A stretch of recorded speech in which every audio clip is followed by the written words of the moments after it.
Welcome back here at the Orange Stage at the ITV Convention, our first day with the Future Track Day. It's a pleasure to see you virtually joining us from whatever time zone you're joining us, and of course here on site. It's great to see the big ITV community being very engaged now, also coming for our next topic when we talk about growth. And the question really is how Airbnb is unlocking new opportunities for that big keyword, growth. And for that, I welcome Linda Fox here on stage.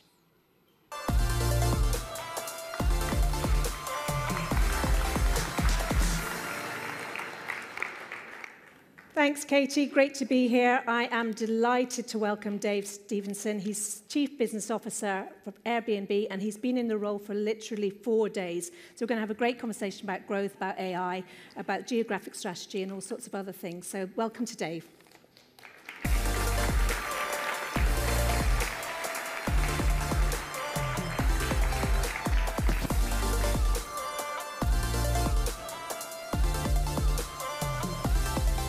Great to have you here. It's your first time. Yes, it's my first time. No, excited. I love the introduction. 4 days.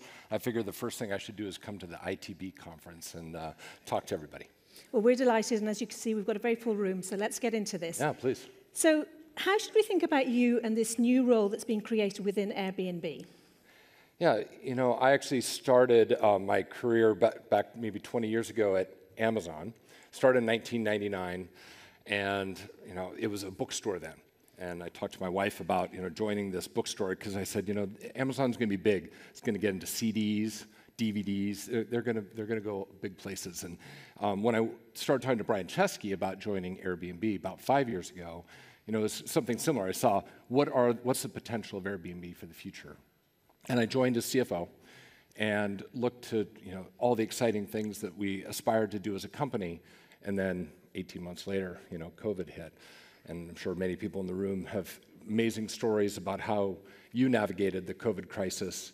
But it was really an existential time for Airbnb as well, right? We lost 80% of our business in the course of just a few weeks. And we had to shutter so many of the different initiatives that we were working on. We got back to the basics, focused on what was differentiated about Airbnb, about our core stays business, and made sure that we were, focused on the community that we're building between hosts and guests. And so that's what we've been doing for the last, 5 years. Most recently, we're talking about kind of core areas of growing our host community, where we're continuing to make hosting a mainstream activity, and then working towards making the service even better, so perfecting the core service. But now we're ready to kind of expand beyond. Yeah, and we're going to get into some of that in a minute. But I also just wanted to ask you why it was necessary to create this role. You joined CFO, you come through the pandemic, all the metrics are heading in the right direction, and say, okay, now we need a chief business officer. Why? Well, this is exactly it. So as we're ready to expand beyond the core, we needed to create the role in order to kind of support that additional growth, right? We've had this great success, but as we move into services and experiences and beyond, we needed to kind of create a role that helps support that level of growth in the future. So that's exactly what we've done. Okay. Now, I'm going to just read out some of the recent stats from your fourth quarter. I'm sure you know them. You could probably dream about them. Airbnb's host community grew to more than 5 million around the globe. Active listings exceeded 7.7 million by the end of 2023, up 18% year over year, and exited 2023 with the highest quarterly growth rate of the year for first-time bookers. So if you were to draw out one of those success metrics, what would it be and why? Well, absolutely. The host growth, hitting 5 million hosts is an incredible milestone. 7.7 million listings. Yeah, I do feel those numbers in my sleep. But part of it is just being a host myself, right?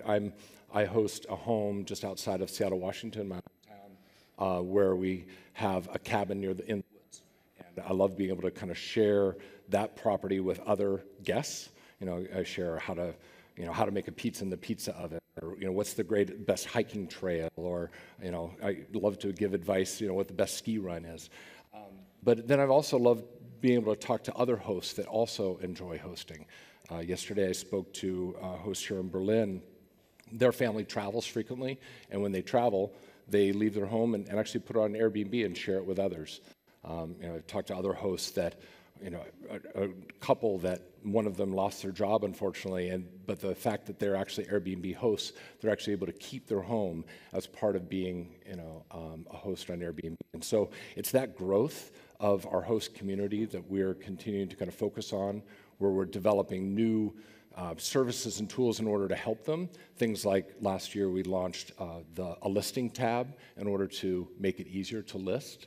And we've launched just things like Airbnb Setup to actually make it easy to onboard onto the platform. So a lot of the product innovations that we're doing enable hosts to be hosts to then achieve the kind of goals that they want. It's interesting that a lot of Airbnb staff are actually hosts, because I remember interviewing your chief commercial officer, Amir. He's a host. I mean, a lot of you, obviously that's how it started with Brian. The culture is clearly permeating through the organization, which is, it's incredible. Now, we have come to the next release of Airbnb updates, and you brought them forward a couple of months, so you announced yesterday. So just reflect on one or two of the most successful, in your opinion. Yeah, yesterday we kind of announced a number of the updates to our overall service, right? We did things like, last year we have our guest favorites, where we highlight 2 million of the best properties on Airbnb so that people can more clearly find, the highest quality properties. Yesterday we announced we're also showing the top 25% of our properties, and even the top 1% are getting these kind of trophies. We're also talking about things like verified listings. So we have 1.5 million verified listings around the world now, and we've done that in 5 countries. We're going to expand the verified listing across another 30 countries in the coming months. And we've also just made sure we have great high quality stays. So we've actually removed 100,000 properties from Airbnb, and we'll continue to do that. But if I step back, what I think is really interesting about all these different updates is just maybe how different our approach is to designing an amazing service. The Airbnb was founded by Brian Chesky and Joe Gebbia, right there. They went to the Rhode Island School of Design in the United States. And they've developed kind of the overall system of Airbnb through a design focus. And I think what's interesting is that even last year, I guess it was May of last year, that Brian actually tweeted out, like, hey, what are the things that we should be focusing on? I remember. And he got 3,000 different pieces of advice on what the priority should be. How many did he act on? Well, we've acted on 430 of them in the last 3 years. And and just prioritizing those through the things that they care about most, that's how we got to that list. I'm really proud of it. Yeah, no, excellent. Are we having a sound issue? All right, I'm going to go to a microphone. All right. So much of the growth strategy seems to be geographical. Can you talk a little bit about Airbnb's Playbook? Because you talk about it in earnings. And what might be the common tenets of the Playbook? Where does localization come in, for example? Well, I think it's fun to talk about it being here in Germany, right? It's we're a global company, and there's so much of the service that we have that's consistent and on a global basis. Yet at the same time, we need to be local, and there are unique local nuances that matter in countries all around the world. And so for Germany, as an example, there are a number of things that we've done to kind of be very specific in this market. One is that Germans care a great deal about trust. The trust is such an important part. People care about all around the world, but I think even more so here. And so one of the things we've done is worked with TÜV as to help validate and give us a certificate of validation of our service, which I think just shows the German consumer that they should also trust Airbnb. Yeah. So that's one. Another area is just global payments, right? We process 100% of the payments for hosts and guests, which is unusual for many platforms. Many are still struggling to kind of achieve that.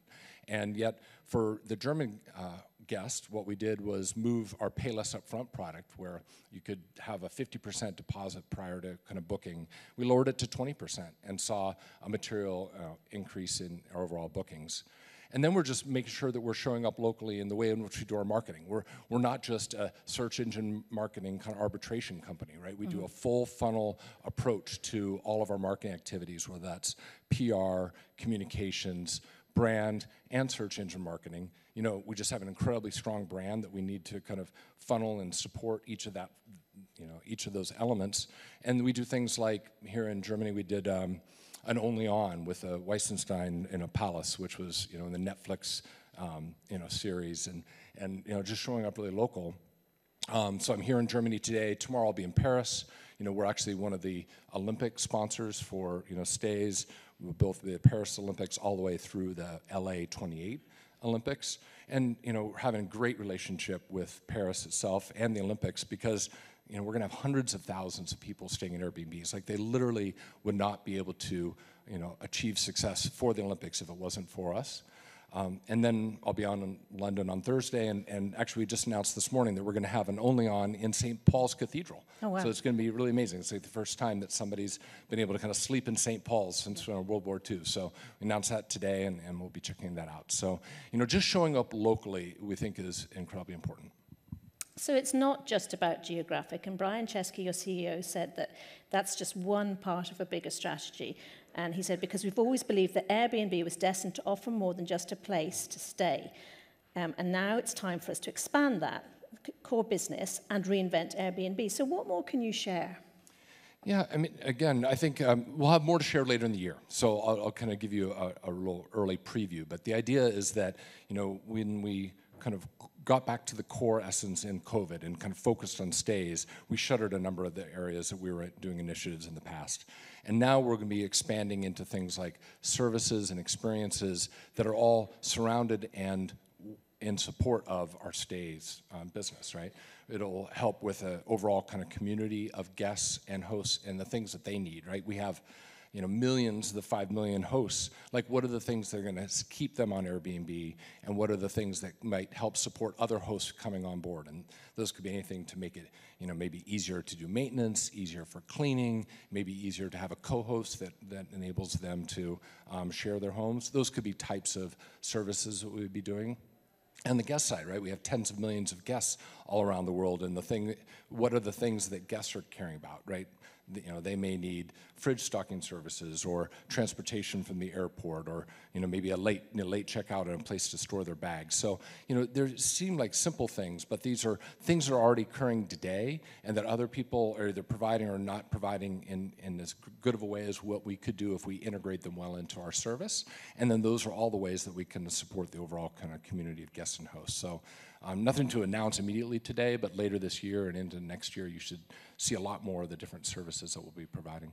And tours and activities, am I allowed to ask you about that? Sure. We've had this experiences product for a number of years. We've actually shuttered a lot of that in COVID. It came back as a virtual product, and now that people are starting to travel again, it's starting to come back. And I think you're going to continue to see us invest in that area in being unique, differentiated experiences all around the world. So I'm very excited about the product. So when you look at the geographic growth, I know you've had a lot of growth in Germany, other parts of Europe, Latin America, I think was mentioned as well. What might be the challenges to that growth? Could it be regulatory, inventory, geopolitical, all of the above? Yeah, I'd say really pleased with some of the work that we've done, as I mentioned earlier, just about showing up and being more local in a place like in Germany. Germany, now we're 50% bigger than we were, back in 2019. But a key area for that growth is just driving supply. That's probably, every day it's waking up and making sure that we have great quality supply available. Yep. Like early days, I think the biggest critique that Airbnb had is like, are you going to be able to actually have people share their homes? Are people going to want to do this? Are you going to get it? And now we have 5 million, hosts and 7.7 million listings. So I think it's relentlessly supporting our host community so that we can continue to make it easier to host, make it better to host, and bring on that kind of supply onto Airbnb. I just want to move on to kind of sales and marketing for a minute or two, because Airbnb and Brian has always talked about organic and word of mouth. And, you've been pretty successful in jumping on kind of TikTok campaigns, or when somebody gets into trouble, well, Airbnb's there. Great.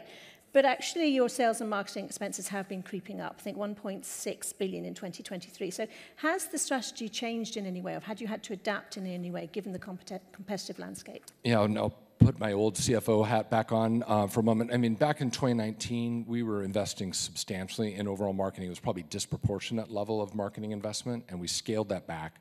We ended up having probably the ultimate A/B test in the midst of COVID, which is where we shut down almost all marketing, and yet our traffic started rebounding in 2020 back to, pre-pandemic levels.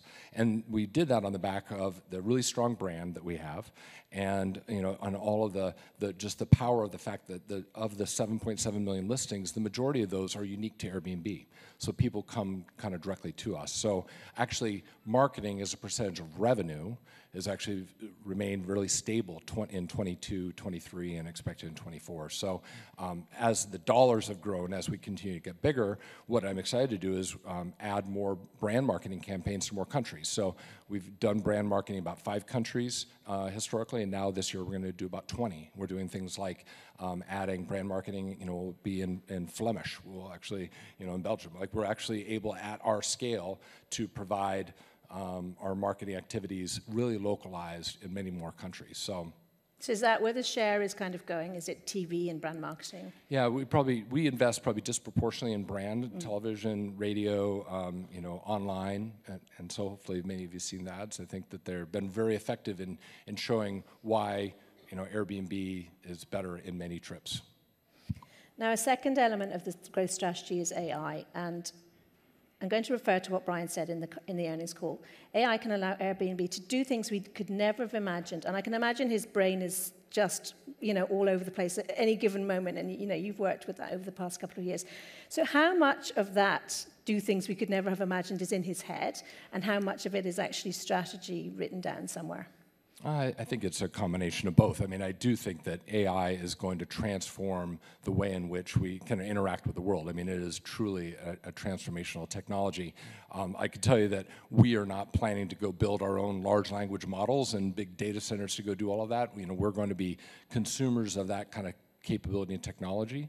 Where we expect to be leaders will be in the application of AI, so that we actually give a better product to our guests and hosts. Like, you shouldn't actually see or feel AI. It should really just be a sense of, is the product better as a result of our investment? Okay. And you did acquire Game Planner last November. Can you share what the vision is for that company, how it will help drive growth efficiencies through Airbnb? Yeah, for those of you who don't know who Game Planner is a small tech company, but the founders, Adam Shire and Sia Hojat, they were co-founders of Siri. And it was acquired by Apple a decade ago or so. So really amazing technologists.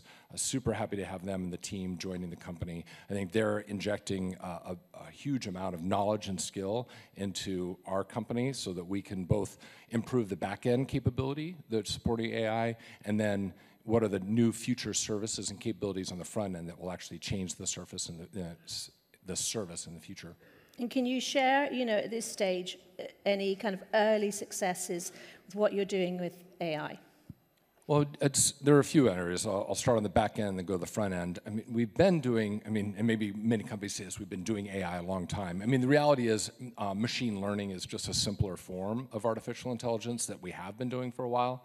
It does help do things like use it for party prevention capabilities. We can detect fake reviews. We can detect, fake identities. So we do a lot of those on the back end to make the actual service more robust. We can help make our service better through customer service, right? All the different languages we're in, and all the different policies and how you can enforce those, so we can improve those areas. We can make our technologists actually more efficient, so our software development engineers. And then we're starting to see it on the front end. One of the things that can be really challenging when you have 7.5 million listings is, how do you match that up with the tens of millions of customers? And so that matching service, using AI to do it, is just much more effective and efficient, and will make the guests happier and make the hosts happier and have them come back. And then we've added things like a host tool, like you could actually look at the images that people take, the photos, and do a photo tour that gets automatically populated and geared towards a guest through using AI. So those are some of the simple ones. And then I don't have anything to announce today, but I think there are a number of different initiatives that we'll be rolling out in the months ahead using AI more on the front end. We talked about Airbnb's growth, and we talked about your numbers coming out of 2023.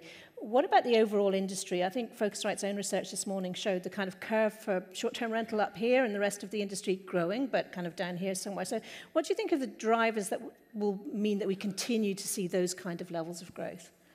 Well, if you step back to just total market for accommodations in the world, right? 9 out of 10 are in hotels, so we're just 1 out of 10. And I think if we can continue to make the service better, continue to grow the host community, continue to make the service better, I think we can have more and more of those nights be great nights on Airbnb. We continue to generally outgrow the overall accommodations industry. I expect to continue to do that. Hotels are maybe adding 5% overall kind of growth in their actually rooms, so there's only so much capacity that can kind of get absorbed through the hotel industry, and we'll be able to continue to kind of outgrow that. So that's where we're investing. Looking ahead now, Airbnb has talked about the potential to improve mobile apps and personalization. What's the sort of strategy there? What's the thinking? Well, if you think about the way in which you interact on apps, and maybe it goes back to AI, like the best service for AI is not going to be using for travel. It's not going to be a chat GPT text box that you try to enter in text and magically kind of pump out a travel itinerary. So I think that the way in which you design the actual interface to work really effectively for travel very specifically, I think that's going to be important. And I think this is the area that we're going to excel at, is using AI in a very design-driven approach to provide a great service. And that's the way we're going to be approaching it. Now, you probably have quite a lot of partners in the room, and you probably have quite a few people who'd like to be your partners. So what 2 or 3 things would you say to them that they might not know about working with Airbnb? Yeah, I mean, I'd say that the key thing for Airbnb is to make sure that we have a community of hosts and a community of guests, and making sure that we work together to kind of have a great experience for our guests. That's really what's key. It's very different. It's not as much of a transaction. We're going to care very much about quality, the quality of the stay, the quality of the experience that people have, and those are going to be the types of services and products that we're going to continue to build. So we're going to want to partner with great hosts and make it easier for them to host, and making them easier to have great quality stays with us. And those are the extent that we'll have better APIs to kind of integrate with larger hosts. We'll have easier onboarding flows for individual hosts to come on. But all of those will be centered around the quality of the experience, the quality of the community that we create. So just to round up here, if we sit here in a year's time, when we sit here in a year's time, I hope ITB will invite us back, what would you like to have achieved in the CBO role, given your 4 days experience? Again, thanks for having me, and the introduction into my role and here. Again, it'll be the things we talked about today. Continued growth of the host community. That will be number 1. That will continue to make the actual service on Airbnb better and better. And that I'll have announced more of the expansion beyond the core, shared with you the different services that we're providing, and then we'll talk about the success of each of those services that we've delivered. All right, ladies and gentlemen, Dave Stephenson, Chief Business Officer, Airbnb. Thank you.